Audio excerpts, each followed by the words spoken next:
ये नाम तो सुना ही होगा। ये वही जिला है जहां साल 2013 में दंगा हुआ था। ये वही जिला है जहां जरायम की दुनिया के एक से बढ़कर एक गैंगस्टर रहते थे। ये वही मुजफ्फरनगर है जिस पर वेब सीरीज भौकाल बनी है।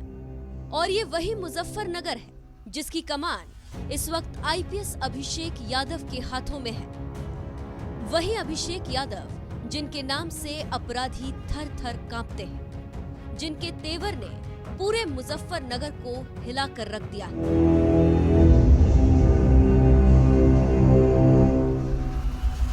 कोई पार्टी गड़बड़ करती है आप हमें बताइए, इलाज मांगना हमें ढंग से आता है। ये तो मैं गारंटी दे रहा हूं, मैं आऊंगा खुद यहाँ पे और कायदे से इलाज कर दूंगा मैं। कोई नहीं बचा पाएगा, ध्यान रखना, बिल्कुल गांठ बांध लेना इस बात को। कोई मतलब कोई भी नहीं बचा पाएगा। अगर आपको एसएसपी अभिषेक यादव के मिजाज और तेवर से वाकिफ होना है तो उसके लिए बस एक ही लाइन काफी है। If you are bad I am your dad. जी हाँ, आपने सही सुना। अगर कोई सबसे ज्यादा बैड है तो एसएसपी अभिषेक यादव उसके भी डैड है। ये बात आप उनका अंदाज और रौब देखकर आसानी से समझ जाएंगे, जिसकी चर्चाएं इन दिनों खूब हो रही। दरअसल इन दिनों यूपी में पंचायत चुनाव होने वाला है, जिसके लिए एसएसपी अभिषेक यादव आजकल डीएम सेल्वा कुमारी जे के साथ जिले का ताबड़तोड़ दौरा कर रहे हैं और लोगों को खुलेआम चेतावनी दे रहे हैं कि अगर इस चुनाव में किसी ने भी गुंडे बदमाशों का किसी भी तरह से समर्थन लिया या किसी ने भी कोई गड़बड़ करने की कोशिश की तो ये जान लेना कोई भी बचा नहीं पाएगा। कोई भी मतलब कोई भी। आप चुनाव लड़िए तमीज से और निष्पक्षता से। चुनाव में गड़बड़ नहीं होनी चाहिए किसी प्रकार की। कोई पार्टी गड़बड़ करती है आप हमें बताइए, इलाज मांगना हमें ढंग से आता है। लेकिन मैं क्लियर कट बता दे रहा हूँ, अगर गड़बड़ किसी ने भी करी, झगड़ा किया, बवाल किया, नौटंकी करी किसी भी तरीके से, या चुनाव में कुछ भी करने की कोशिश करी, चुनाव भूल जाओ, आगे तक दिक्कत हो जाएगी। बिल्कुल क्लियर रहिए इस बात में। चुनाव होगा शांतिपूर्ण तरीके से, नहीं तो मैं गारंटी दे रहा हूं, मैं आऊंगा खुद यहाँ पे और कायदे से इलाज कर दूंगा मैं। गड़बड़ नहीं होनी चाहिए। आपको लगता है कि दूसरा कोई प्रत्याशी है वो शराब बांट रहा है, वो कोई गलत काम कर रहा है, वो किसी पे दबाव बना रहा है, हमें बताओ, हम देखें कैसे करेगा। वो ठीक करना हमें सबको आता है। लेकिन मैं फिर से समझा रहा हूं, ये चुनाव है। इस समय अगर किसी ने चूं भी कर दी गड़बड़, कोई नहीं बचा पाएगा, ध्यान रखना, बिल्कुल गांठ बांध लेना इस बात को। कोई मतलब कोई भी नहीं बचा पाएगा।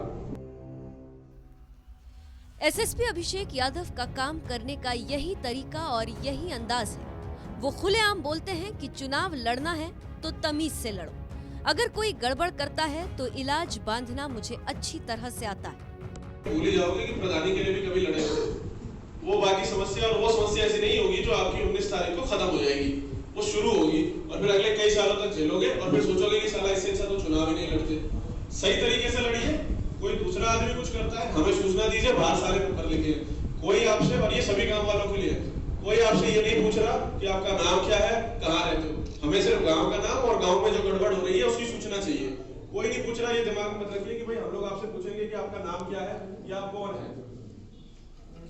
मंसूरपुर थाना इलाके में दौरा करने पहुंचे एसएसपी अभिषेक यादव जिस तेवर में लोगों को गुंडे बदमाशों के प्रति आगाह कर रहे थे, उसी तेवर में उन्होंने कोरोना को लेकर भी तमाम प्रत्याशियों को आगाह किया और साफ साफ बोल दिया कि अगर अपनी जान की चिंता न हो तो चुनाव की चिंता कर लेना, और अगर कोरोना पॉजिटिव आ गए तो सीधे 14 दिनों के लिए क्वारंटीन में चले जाओगे।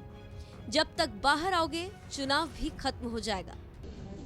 तो अपना एक चीज का फंडा क्लियर रखिए कि किसी भी तरीके से कोई बात है आप हमें बता दीजिए। दूसरा, कोरोना का मैडम ने बता ही दिया है। प्रत्याशियों के लिए और उनके सपोर्टरों के लिए मेरी खास हिदायत है भैया, अगर अपनी जान की चिंता ना हो तो चुनाव की चिंता कर लेना। अगर पॉजिटिव आ गए, प्रत्याशियों का तो होगा ही, अगर पॉजिटिव आ गए तो अंदर चले जाओगे क्वारंटाइन में। क्वारंटाइन में चले गए तो जब बाहर आओगे तब तक चुनाव तुम्हारा निपट लेगा। ठीक है ना। इन दिनों पंचायत चुनाव शांतिपूर्ण तरीके से निपटाने के लिए ताबड़तोड़ दौरा कर रहे एसएसपी अभिषेक यादव इससे पहले अति संवेदनशील इलाके चरथावल का भी दौरा करने गए थे, जहां उनके सख्त तेवर देखकर आप समझ जाएंगे कि हरियाणा के रहने वाले एसएसपी अभिषेक यादव किस मिजाज के आईपीएस हैं। मामूली गांव नहीं है ना तुम्हारा? हाँ। एक जगह सुनो, एक चीज मैं सिंपल सी बता दे रहा हूँ, जितने प्रत्याशी हैं और बाकी भी जो गांव के लोग हैं, अगर मीनू त्यागी, विक्की त्यागी और उसके परिवार का किसी ने सपोर्ट लेने का इतना सा भी प्रयास किया, चुनाव भूल जाओ, मैं तुम्हारी जिंदगी बर्बाद करके रख दूंगा। मैं ये बात अपने पूरे गांव में एक आदमी को बता देना, ठीक है? उसके खानदान का मुझे कोई आदमी अगर दिख गया तो उसका तो मैं अलग से इलाज बांधूंगा ही बांधूंगा। लेकिन अगर किसी प्रत्याशी या किसी सपोर्टर ने इतने बड़े गैंगस्टर या अपराधी या उसके परिवार का सपोर्ट लिया तो ये चुनाव छोड़ दो, अपनी 7 पीढ़ियां संभालते संभालते मर जाओगे। ये सारी बात गांठ मान लेना, ठीक है? इस गांव में सबसे ज्यादा राउंड लगेंगे मेरे और मैडम के, ये बात गांठ मान लीजिए और अपने साबित जो नई प्रत्याशी आए हैं उनको भी बता दीजिए। एसएसपी अभिषेक यादव का काम करने का यही तरीका शायद योगी सरकार को भी बहुत पसंद है। इसीलिए पिछले कई सालों से वो मुजफ्फरनगर जिले में तैनात है और अपराध को जड़ से उखाड़ फेंकने के लिए जी जान से जुटे हुए हैं। इन दिनों खतरनाक गैंगस्टर मीनू त्यागी के गैंग को रडार पर लेने वाले एसएसपी अभिषेक इससे पहले साल 2019 में आतंक का अंत करने के लिए सिल्वर मेडल से भी नवाजे जा चुके हैं, जो बताता है कि एसएसपी अभिषेक अपराधियों पर काल बनकर किस कदर टूट पड़ते हैं। ये सिल्वर मेडल एसएसपी अभिषेक को 1 लाख के सुपारी किलर रोहित उर्फ सांडू और उसके गैंग का एनकाउंटर में सफाया करने पर मिला, जो उनकी बहादुरी की कहानी बयां करता है। रोहित सांडू वही सुपारी किलर है जिसने साल 2019 में मिर्जापुर पुलिस के दरोगा दुर्ग विजय सिंह की हत्या कर पुलिस कस्टडी से फरार हो गया था। रोहित सांडू को मौत की नींद सुलाने के साथ ही एसएसपी अभिषेक ने उसके साथी 50,000 के इनामी बदमाश राकेश यादव को भी ढेर कर दिया था। अब आप समझ सकते हैं कि हम क्यों कह रहे हैं कि गुंडे, बदमाशों और अपराधियों पर टूट पड़ने वाले एसएसपी अभिषेक के लिए सिर्फ एक ही लाइन काफी है, if you are bad, I am your dad.